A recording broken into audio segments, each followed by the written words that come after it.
सबसे पहले इस वीडियो को लाइक करें और मजीद वीडियोस के लिए हमारा YouTube चैनल सब्सक्राइब करें और बेल आइकन पर क्लिक करें।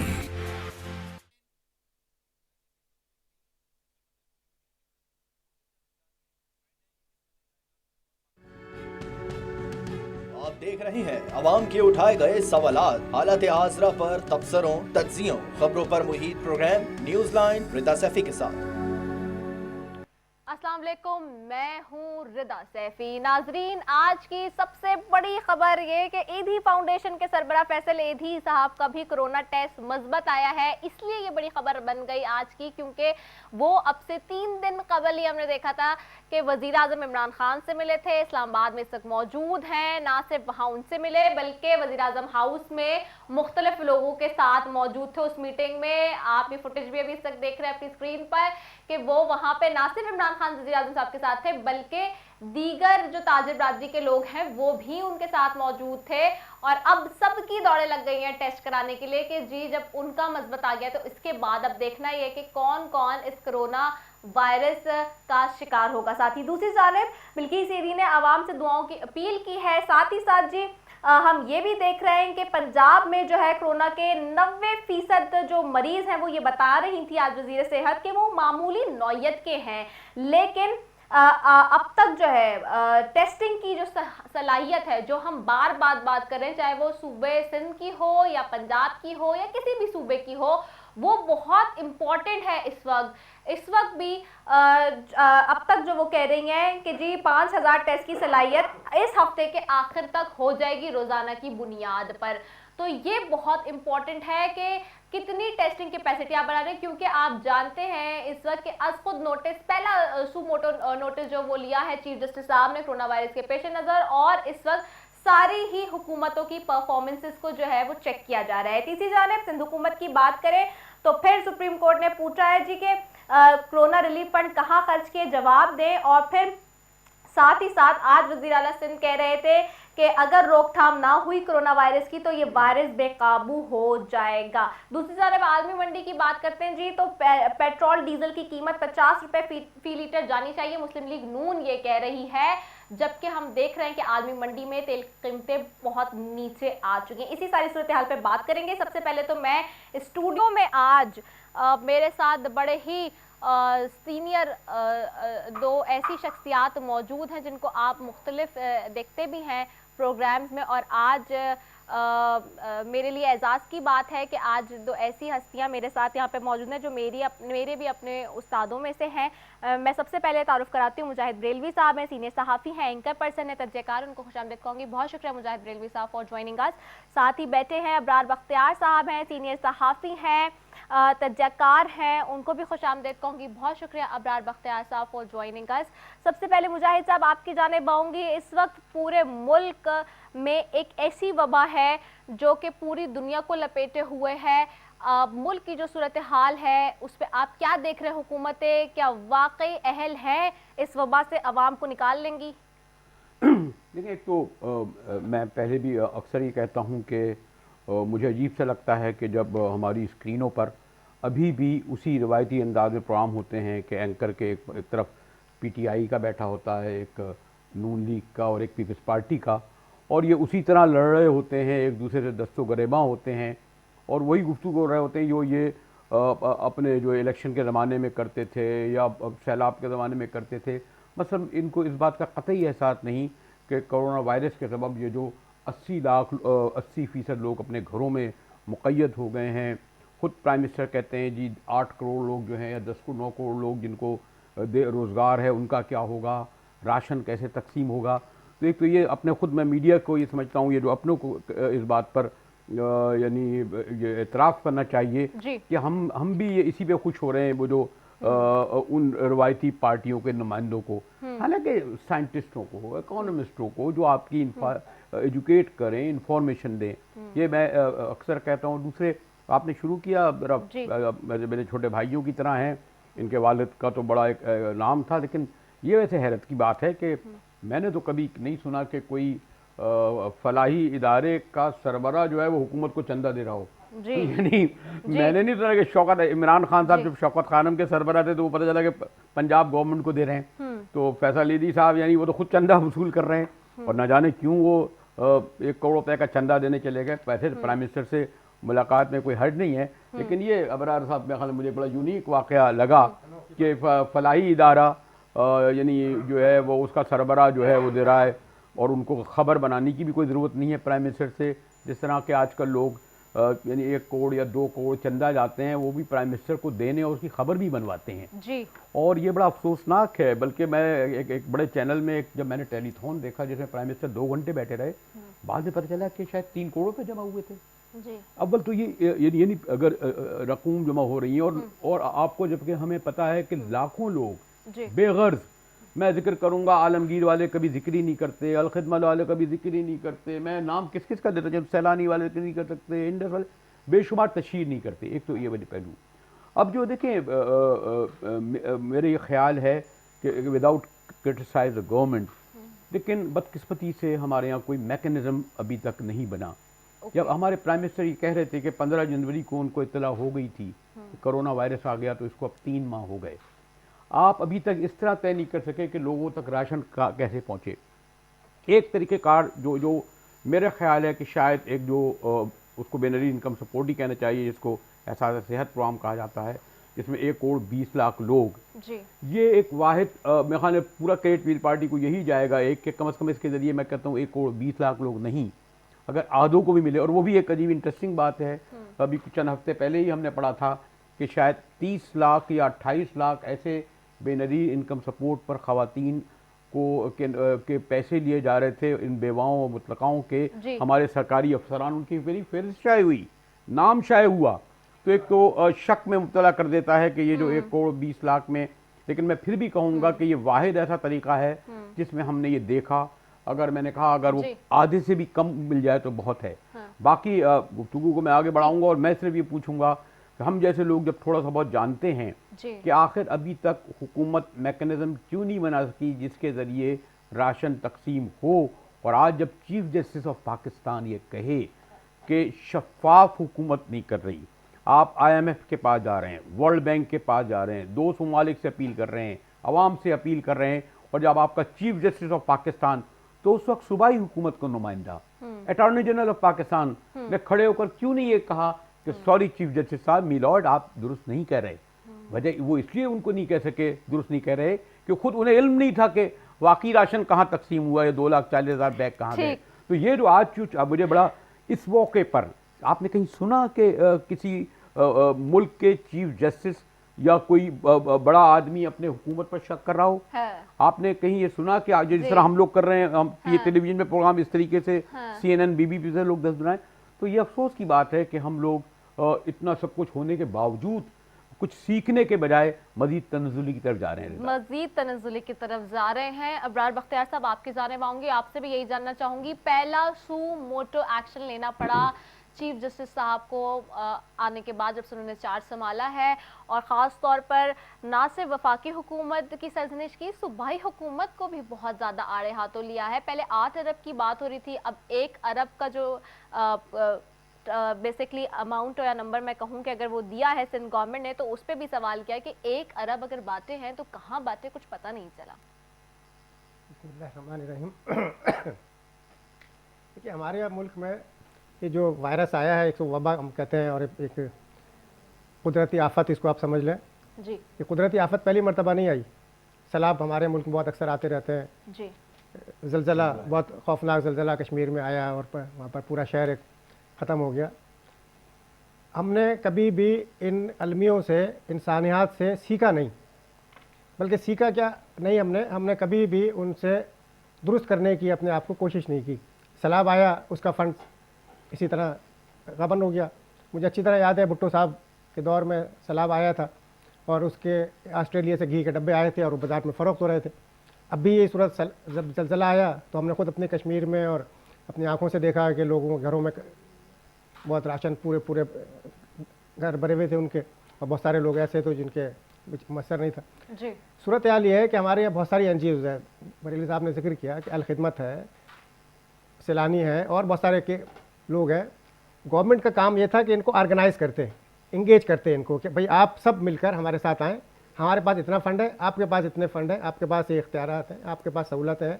तो हम इलाके तकसीम कर लेते हैं, हम शहर तकसीम कर देते हैं कि आप अल खिदमत इस इलाके में जाकर तकसीम कर दे, KKF इस इलाके में तकसीम कर दे, सिलानी वाले इधर चले जाए, हम गवर्नमेंट अपने इस इलाके में तकसीम कर ले ताकि पता चले कि किसने किसको दिया है। अब सूरत हाल क्या है कि बाज़ लोगों ने अभी वीडियोस आ रही है कि लोगों ने बहुत सारे राशन जमा कर लिया और जाकर फ़रोख्त कर रहे हैं। वो ज़ाहिर है कि इसमें यही होना है कि हमारे जो माशरती हमारे यहाँ सूरत हाल है कि हम दयानतदारी से काम नहीं लेते, आम तौर पर ना ऊपर से और नीचे तक सही सूरत हाल है कि फ़ंड आते हैं हम खा जाते हैं।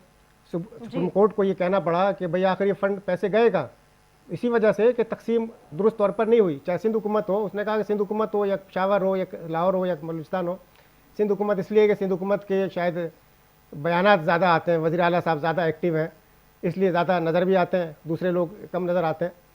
तो सुप्रीम कोर्ट का ये कहना, और जैसे बरेली साहब ने कहा कि बिल्कुल दुरुस्त बात है कि भाई आप, अगर ये गलत बात है, चीफ जस्टिस ने अगर ये तनकीद किया आप पर और सही नहीं कहा उन्होंने, तो आप खड़े होकर अब कहते कि नहीं आप गलत फरमा रहे हैं, हमने ऐसा कोई काम नहीं किया। लेकिन आपके पास रिकॉर्ड नहीं है, आपके पास कोई अदाद व शुमार नहीं है, आपके पास कुछ नहीं मालूम है कि आपने कितने पैसे किसको दिए हैं।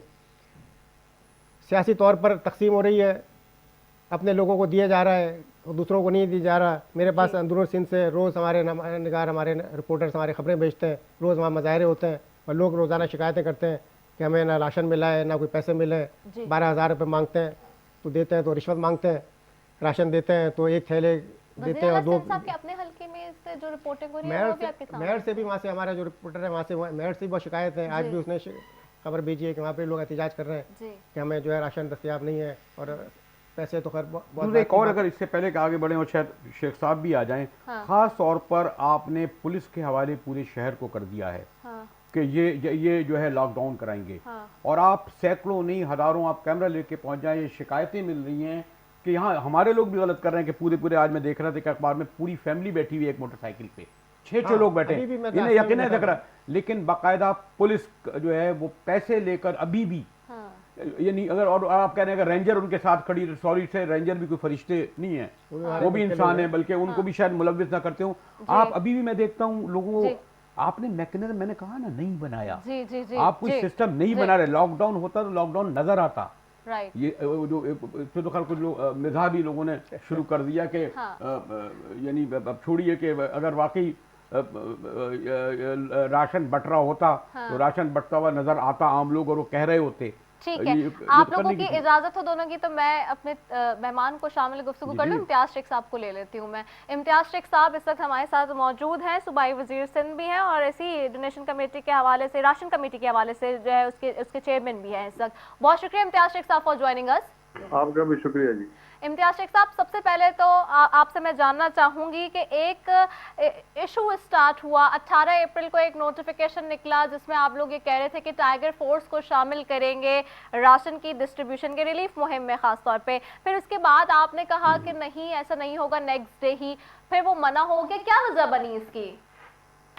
देखिए जी, हम राशन गैर सियासी अंदाज में तकसीम कर रहे हैं और वो काफ़ी हद तक हम उसमें अपने आखिरी मराहल में है, जो कि जो साहब ने 1 अरब रुपए की दी थी, 1 अरब 8 करोड़ के जो पैसे दिए थे, 58 करोड़ और 50 करोड़, वो अपने आखिरी मराहल में है।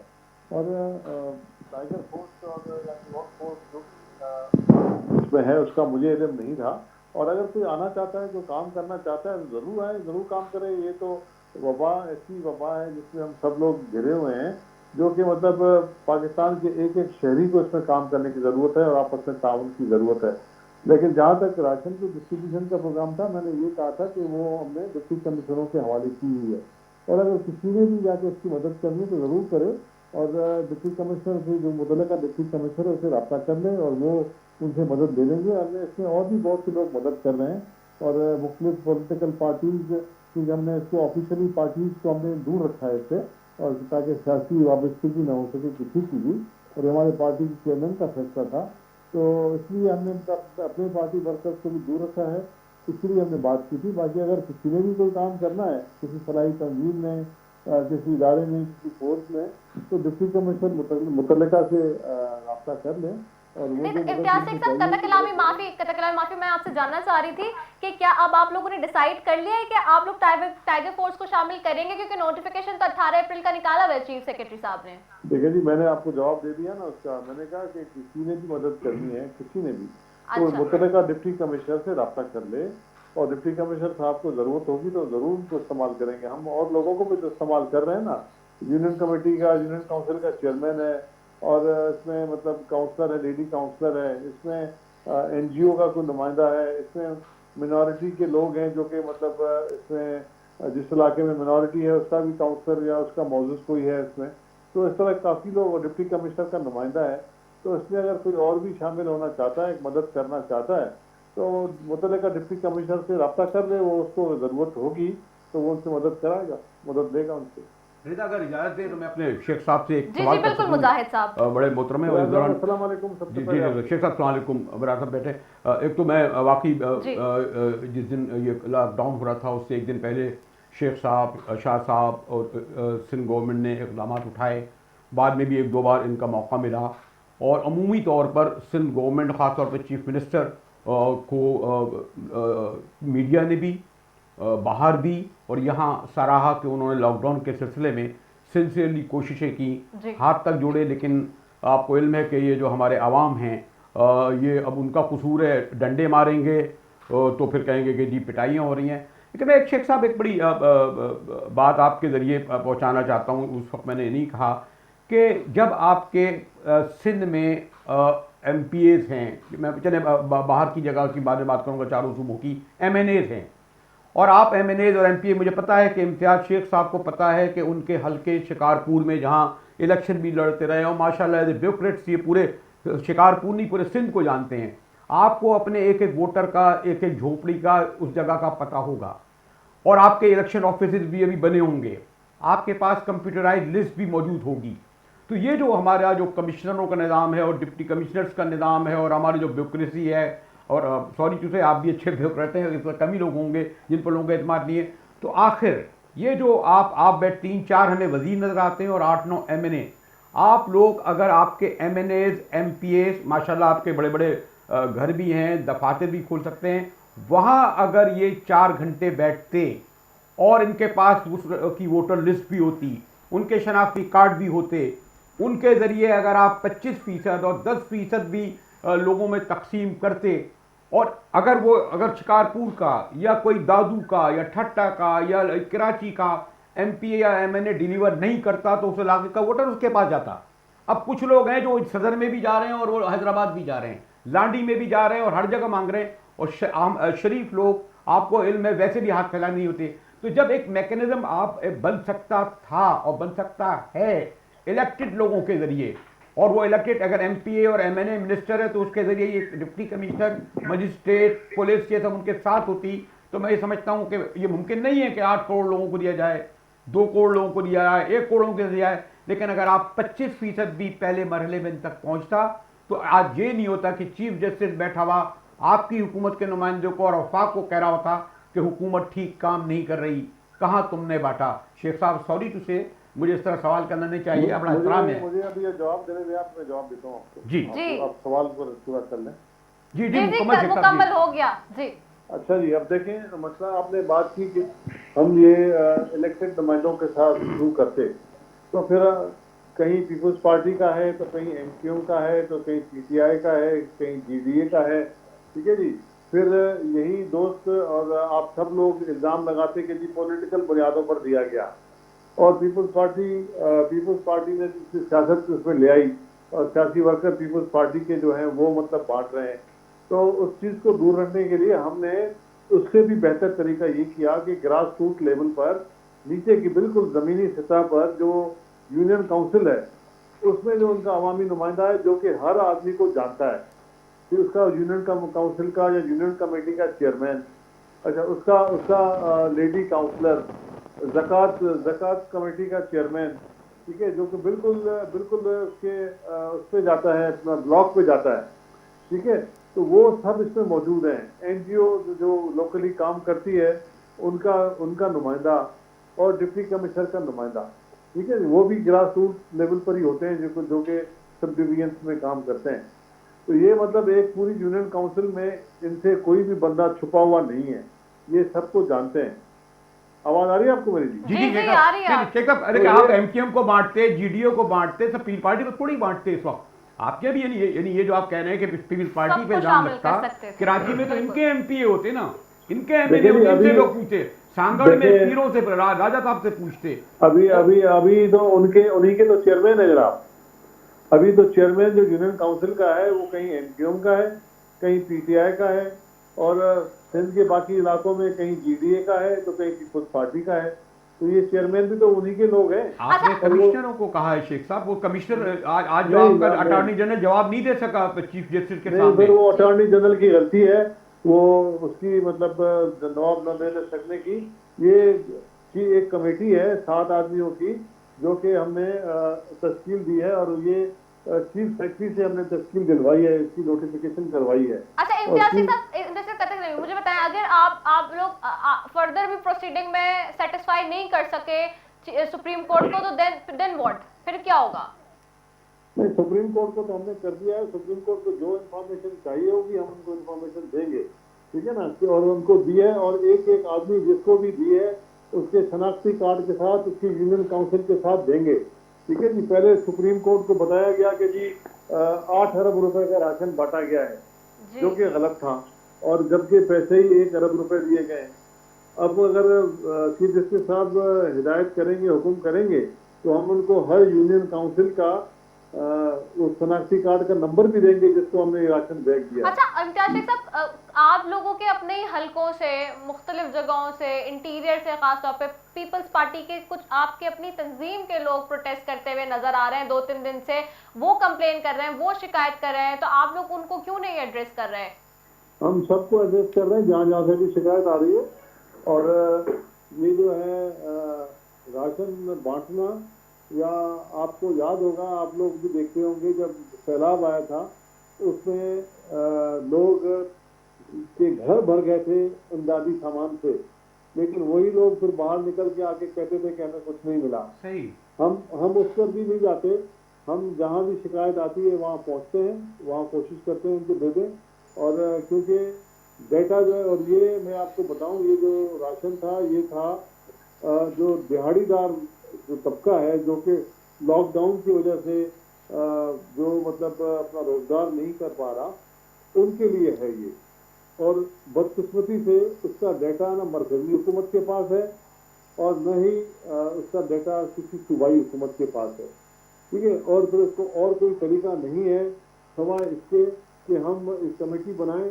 और वो जो कमेटी जो मैं बात कर रहा हूँ, ये मार्च में ये चीफ सेक्रेटरी साहब ने इसको नोटिफाई किया था, और ये पूरे सूबे के लिए यही है। इसमें डिप्टी कमिश्नर का नुमाइंदा है, चेयरमैन यूनियन काउंसिल है या यूनियन कमेटी है या वार्ड का जो मेंबर है, चेयरमैन है अपना लोकल ज़कात कमेटी का, एनजीओ का नुमाइंदा है, कोई मौजूद शख्स है, कोई फीमेल, कोई खातून हैं जो कि अपना सोशल वहाँ काम करती हैं, या फीमेल काउंसलर हैं। और इसमें हमने उन इलाकों में अपना अक़लियतों के दोस्तों को रखा, किसी नुमाइंदे को, जो अब इससे ये 7 आदमी अगर अपने यूनियन काउंसिल में बंदा ढूंढेंगे तो उसको मिल जाएगा कि कौन मुस्तहिक है, कौन मुस्तहिक नहीं है। तो मतलब इससे बेहतर और कोई निज़ाम नहीं है, और किसी के पास है तो बता दें हमें, हम वो करने को तैयार। नहीं शेख साहब, आपका इलेक्टेड जो मैं फिर बसर तरह आपसे कहूँगा कि आप जो ये जो काउंसलर हैं, या जो ये बदकिस्मती से ये सिस्टम जो है हमारा उस तरह कामयाब नहीं हो सका लोकल बॉडीज़ का। और यहाँ कराची में मैं जाके देखता हूँ, मैं आपके यानी आप लोग जो अभी इलेक्ट होके आए हैं एमपी और एमएनए, आपने क्यों उन्हें मुबर्रा कर दिया है? वो क्यों नहीं अपने हलकों में इलेक्शन ऑफिस की तरह बैठते? क्यों नहीं अपने तौर पर अगर कलेक्ट करके बैठते? नहीं बैठते तो उनका कसूर नहीं, आपके भी तो 100 एमपी हैं शेख साहब, सबसे ज्यादा सिंध में आपके एमपी एमएनए। जनाब आपको ये कभी खबर नहीं है, जितने भी हमारे एमएनए एमपी गुजरा हैं, जो आपको यहाँ कराची में नजर नहीं आ रहा है, वो अपने इलाकों में है। उन्होंने वहाँ राशन भी बांटा है और अपने दोस्तों के साथ खड़े भी हुए हैं। ये इस तरह कोई भी सियासी आदमी जो है ना, वो मुमकिन नहीं है कि वो ये काम कर सके कि ऐसे मौके पे अपने इलाके में न हो। लेकिन फिर भी लिस्टें और मालूमात तो होती है जो इलेक्टेड नुमाइंदे होते हैं उनको, इम्तियाज साहब। तो ये जो मैंने नाम आपको गिनवाए ये सब जी। इलेक्टेड नुमाइंदे हैं, जो जी। 7 आदमी है ना, जी, हम जी। तो हैं पूरे शहर के, वो उसी यूनियन काउंसिल के हैं जहाँ से उनको वो बंदा ढूंढना है और उसको ढूंढना है बंदा कौन है। और दूसरी बात, जी। इसमें तमाम पॉलिटिकल पार्टीज के एमएनए एमपीएस को डिप्टी कमिश्नर साहबान ने ऑन बोर्ड लिया था। ये पॉलिटिकल पार्टी से हट के जो भी एमएनए एमपीए था उसको ऑन बोर्ड लिया गया है। ठीक है, बहुत शुक्रिया इम्तियाज शेख साहब, सूबाई वजीर, साथ ही साथ इस वक्त राशन कमेटी के जी चेयरमैन भी हैं। बहुत शुक्रिया आपका, आपने वक्त दिया। यहाँ एक ब्रेक पे जाऊंगे, लेकिन आज जो वो एक बात करके गए, उन्होंने कल जो है, बल्कि इतवार वाले रोज उन्होंने टाइगर फोर्स के हवाले से कैटेगोरिकली मना कर दिया था कि शामिल नहीं कर सकते, लेकिन अब स्टेटमेंट बदल गया है। फिर से सिंध हुकूमत का अगेन एक यूटर्न और आ गया है, कह रही है कि नहीं जी, डिस्ट्रिक्ट नुमाइंदों से जो भी है वो राब्ता कर सकता है और हम शामिल करेंगे। नोटिफिकेशन निकला हुआ है 18 का, मैं फिर ये याद दिला देती हूँ जी। यहाँ पे एक वक्फा ले रही हूँ, वक्त के बाद वापस आ रहे हैं।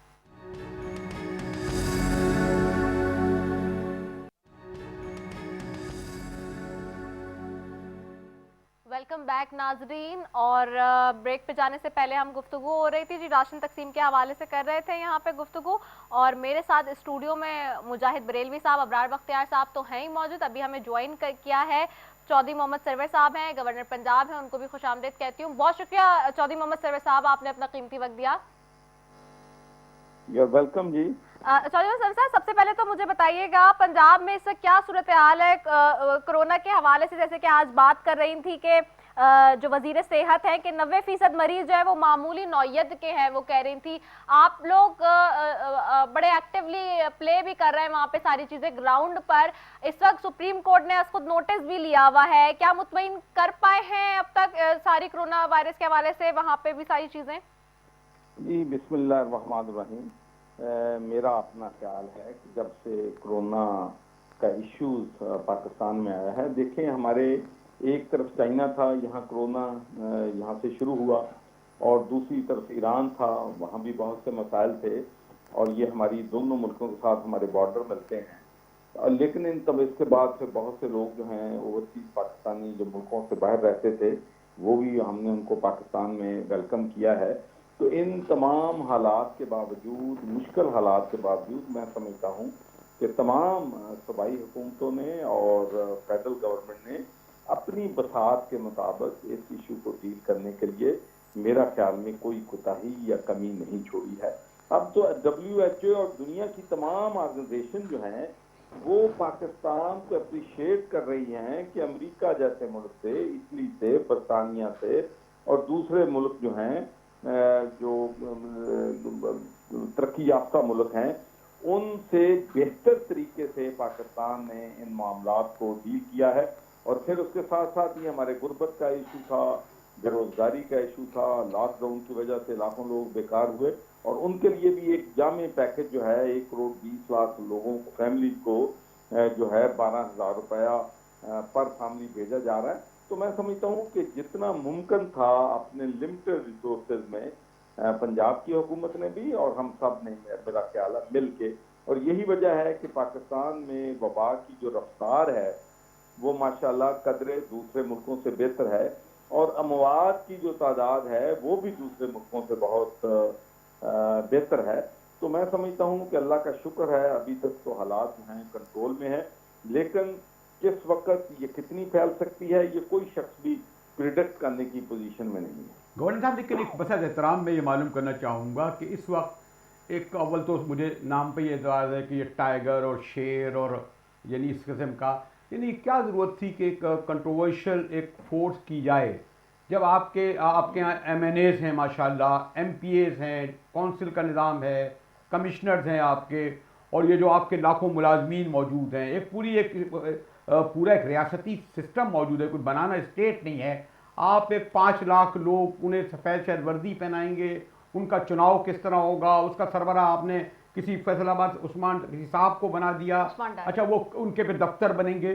भाई जब आपके MNAs MPAs आप लोगों के हल्के के जो हैं उनके पास कंप्यूटराइज लिस्ट है उन लोगों की, अपने वोटर्स की, अभी साल भर पहले उन्होंने बांटा था, आपके यहाँ एक सिस्टम मौजूद है, तो ये टाइगर फोर्ट, गवर्नर साहब कह रहे थे 1 लाख हम लोगों ने कराची में तैयार कर लिए।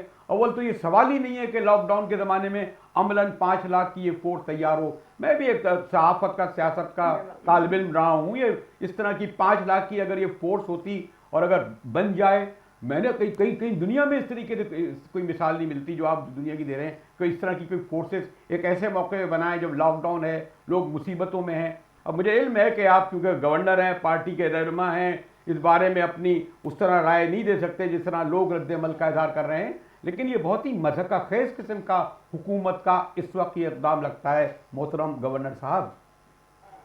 देखें, आई रिस्पेक्ट योर व्यूज। देखें, यही जमहूरियत है कि इसमें हर इंसान जो है उसको अपना पॉइंट ऑफ व्यू जो है वो रखने का हक है। लेकिन मैं आप एक बात कहना चाहता हूँ कि इसका नाम अगर टाइगर फोर्स हो, कुछ आप उसको वॉलंटियर कह लें, जो भी कह लें, असल इशू ये है कि क्या जो पैसे जो तकसीम किए गए हैं मुल्क में 144 अरब, क्या उनमें किसी किस्म की भी किसी टाइगर ने, टाइगर फोर्स ने या किसी और MNA ने, MPA ने, मिनिस्टर ने, मेरा ख्याल है इस पे सब लोग जो हैं, तमाम सियासी पार्टियां मुत्तफिक हैं कि वहाँ पर किसी किस्म का भी कोई सियासी जो है रद्द-ए-अमल या सियासी उसमें सियासत को हिस्सा नहीं बनाया गया है। अब दूसरी बात यह है कि मैं आपको अपनी मिसाल देता हूँ कि हमारे पास पंजाब में एक पंजाब डेवलपमेंट नेटवर्क है, उसके नीचे 65 ऑर्गेनाइजेशन जो हैं हमारी चैरिटी की काम कर रही हैं। तो उसमें जितने भी हमारे सोशल वर्कर, जो सोशल वर्कर होता है उसको यकीनी तौर पर एक तजर्बा होता है कि मैं भी 40 साल से जो है चैरिटी का काम कर रहा हूँ। जब ज़ल्ज़ला आया था तो उस वक्त मैंने हफ्तों यहाँ पर गुजारे, लोगों की मदद की, मैंने एक्सपीरियंस किया कि कौन सी मुश्किलात हैं और किस तरीके से लोग जो हैं पूरे पंजाब से और पूरे पाकिस्तान से जो प्रोफेशनल मंगते हैं वो वहाँ पर पहुँच गए हैं। लोग बेचारे सादा दिल लोग, अपने मुखैर हजरात वहाँ सड़कों पे जाते हैं और वही लोग जो हैं सारा दिन राशन इकट्ठा करते हैं, पैसे इकट्ठा करते हैं और मजे लेते हैं। उसके बाद 2010 का फ्लड आया, तो कहना मैं चाहता हूँ उसके नतीजे में मैंने फिर ये पंजाब डेवलपमेंट नेटवर्क बनाई ताकि हम एक इफेक्टिव तरीके से, कोहिजन से, कोऑपरेशन से काम करें। और माशाल्लाह हम लाखों राशन जो है पूरे पंजाब में जो ज़रूरतमंद लोग हैं उनसे उनको तकसीम कर रहे हैं। हम जब भी कोई चीज़ चेक करते हैं, उनका घराना चेक करते हैं, फिर हम ये चाहते हैं कि कोई डुप्लीकेशन ना हो, तो एक मौसर तरीके से हम जो लोगों को ये मदद जो है वो पहुंचा रहे हैं। तो लेकिन जहाँ तक कोरोना टाइगर फोर्स का तल्लुक, अगर तो आपने उनको, हुकूमत ने उनको फंड देने हैं, तो फिर मैं समझता हूँ कि अपोजिशन को, दूसरों को इस पर एतराज़ जो है उनका बिल्कुल बजा है कि आप, लेकिन उनके पास कोई फंड नहीं है, वॉलंटियर उन्होंने काम करना है और उसका इंचार्ज डिस्ट्रिक्ट का जो है वो डिप्टी कमिश्नर है और डिप्टी कमिश्नर के पास असिस्टेंट कमिश्नर है। फिर इसके बाद पूरा गवर्नमेंट के पास अपना जो है एक पूरा एक सिस्टम होता है। और उसके अलावा हम पंजाब में बहुत लकी हैं कि हमारे पास रेस्क्यू 1122 है, जो कि बदकिस्मती से दूसरे सूबों में नहीं है। हालांकि हमने तमाम सूबे के लोग जो हैं रेस्क्यू 1122 पंजाब ने बलोचिस्तान के लोगों को, सिंध के लोगों को, गिलगित बल्तिस्तान के लोगों को यहाँ पर ट्रेनिंग दिया है। और वहाँ पर हमारे पास रेस्क्यू स्काउट्स जो है तकरीबन 1 लाख है। तो वो भी हम चाहते हैं कि जो भी लेकिन गवर्नर साहब आज एक, सॉरी गवर्नर साहब, एक लाइन में आज चीफ जस्टिस ऑफ पाकिस्तान के सामने जिस तरीके से आपके अटॉर्नी जनरल ने खामोशी इख्तियार करी, मैंने लफ्ज़ कहीं भीगी बिल्ली का लफ्ज़ इस्तेमाल कर दिया था कहीं लिखते हुए, उससे यानी चीफ जस्टिस ऑफ पाकिस्तान कह रहा है कि शफाफ नहीं हो रहा। आप बताएं, सारी दुनिया जो हमें फंड दे रही है, आप जो एहतियात मांग रहे हैं, क्यों आपका अटॉर्नी जनरल तैयार होकर नहीं गया और उसने जवाब नहीं दिया चीफ जस्टिस को कि राशन में जिस खुलूस से आप काम कर रहे हैं वो आप पूरी उसको तैयारी करके भेजते, उसका ये जॉब था। I am not the right person to, नहीं तो फिर आप नहीं, सॉरी टू से, अच्छा गवर्नर साहब, मुझे जनरल का काम है ये। मुझे मैं सिर्फ सर साहब से एक चीज से पूछना चाहूंगी। सर साहब मुझे बताइएगा कि अब जाहिर सी बात है 10 करोड़ तक की आबादी तक से ज्यादा का जो है वो सूबा है। मेरी अर्थ सुनो, मैं आपको मालूम है, जो लोग मेरी सियासत से वाकिफ हैं उनको पता है कि मैं कंट्रोवर्शियल बातों में नहीं उलझता। और नंबर 2, मैं जितने भी इंटरव्यू देता हूँ, 1 ऑन वन देता हूँ, जी, मैं जी। कभी किसी पैनल पे नहीं जाता। लेकिन आप भी मुझे बताया नहीं गया नहीं कि पैनल मैं पैनल पे जा असल रहा में हूँ। पैनल नहीं, तो मुजाहिद ये बड़ी मुजाहिद मैं नहीं नहीं समझता हूँ कि देखिए मेरी बात मेरी बात समझ ली। मैं कोई इंटरव्यू मुझे आज तक बता दें कि जब से मैं गवर्नर हूँ किसी पैनल पे मैं गया। नहीं पैनल पे है भी नहीं गवर्नर साहब, पैनल पे नहीं है वो तो मुजाहिद साहब आज गलती हो गई, माजरत गवर्नर साहब, को रिस्पेक्ट देते हैं पूरी। माजरत सॉरी अगर गुस्ताखी हो गई। नहीं आप भाई हैं हमारे, आपने इशू उठाए हैं, हम नहीं। अंडरस्टैंड करते हैं। नहीं पैनल था भी नहीं, मुजाहिद साहब ने वो कहा, मुझे इजाजत की तो मैंने कहा कि आप क्योंकि वो भी है मौजूद तो इसलिए उन्होंने सवाल कर लिया और आप तो जाहिर सी बात है बड़े बैठे इसलिए मुझे नहीं बस मैं मेरा सिर्फ लेकिन होता यह है, मेरी अब सुन ले रीदा, होता यह है कि अगर मैं किसी एक जगह पे पैनल पे जाता हूँ तो फिर दूसरे चैनल वाले फलां जगह पे आप गए थे हमारे पास। नहीं पैनल पे नहीं है, ये मैं क्लियर कर देती हूँ अगेन। इसीलिए मैं बस आपसे एक लास्टली मोदबाना एक सवाल गुजारिश और सवाल करूंगी बस आखिरी। बस मैं ये सिर्फ जानना चाह रही थी कि 10 करोड़ के अब तक से बड़ा जो है वो सूबा है माशाल्लाह पंजाब का, ये जो टेस्टिंग कैपेसिटी की बात हो रही थी आज वजीर सेहत भी कह रही थी, वो आप समझ रहे हैं कि मजीद बढ़ाई जा सकती है और उस पर भी मजीद काम किया जा सकता है? देखिए मैं अर्ज करूं कि हमारे पास टेस्टिंग की टोटल कैपेसिटी पंजाब में 3000 थी और पूरे मुल्क में भी बहुत कम थी, क्योंकि इस इशू को अगर हमने टैकल करना है तो जितनी हमारी कैपेसिटी जो है पीसीआर की ज्यादा होगी उतना ही हम बेहतर तरीके से लोगों को जो पॉजिटिव हैं वो ढूंढ सकेंगे, फिर उनको आइसोलेट कर सकेंगे, उनको ट्रीट कर सकेंगे। तो अब माशाल्लाह हमारा ख्याल है कि अगले चंद दिनों में हमारी कैपेसिटी जो है पर डे इंशाल्लाह 10,000 तक जो है इंशाल्लाह हम जाएंगे पंजाब में। ठीक है, बहुत शुक्रिया चौधरी मोहम्मद सर्वर साहब, गवर्नर पंजाब हमारे साथ मौजूद थे। अब्रार बख्तियार साहब आपकी तरफ आऊंगी, मुजाहिद साहब से भी जवाब लेती हूँ। मुझे बताइएगा आप समझ रहे हैं पंजाब को देखते हुए कि जिस तरह टेस्टिंग कैपेसिटी की अभी बात करके गए 10,000 तक जा सकती है और आज वजीर सेहत भी कह रही थी 5,000 तक बढ़ सकती है, तो आपको लग रहा है इतनी बढ़ानी भी चाहिए क्योंकि जाहिर सी बात है बड़ा सूबा है इस वक्त? ठीक है, बढ़ानी तो बिल्कुल चाहिए। जाहिर है कि सूरत हाल जो है वो ऐसी नहीं है कि आप बगैर टेस्ट के लोगों को आप जाने दें और सफ़र करने दें। अब ये गवर्नर साहब कह रहे हैं, उनके वजीर कह रही हैं कि बढ़ा सकते हैं, तो यकीनन उनके पास इसकी वसाइल भी होगी, गुंजाइश भी होगी और उनकी बात को गलत नहीं करना चाहिए, उनके पास इख्तियार है तो यकीनन वो कर सकते हैं। लेकिन सूरत हाल ये है कि बज़ाहिर जो नज़र आ रहा है पूरे पाकिस्तान में, सिर्फ पंजाब में नहीं पूरे पाकिस्तान में, वो टेस्टिंग किट्स हमारे पास इस तरह अवेलेबल नहीं है जिसके हम इतने बड़े पैमाने पर अपने लोगों के टेस्ट करके उनमें तय कर सकें कि कोरोना का शिकार है या नहीं है। जहाँ तक फंड जमा करने का मसला, में एक बात में आपके टाइम भी ख़त्म हो रहा है जी। वज़ीर आज़म साहब ने हमारे फ़ंड कायम किया कोरोना से निमटने के लिए और अफसोसनाक तौर पर उसमें बहुत कम रकम जमा हुई।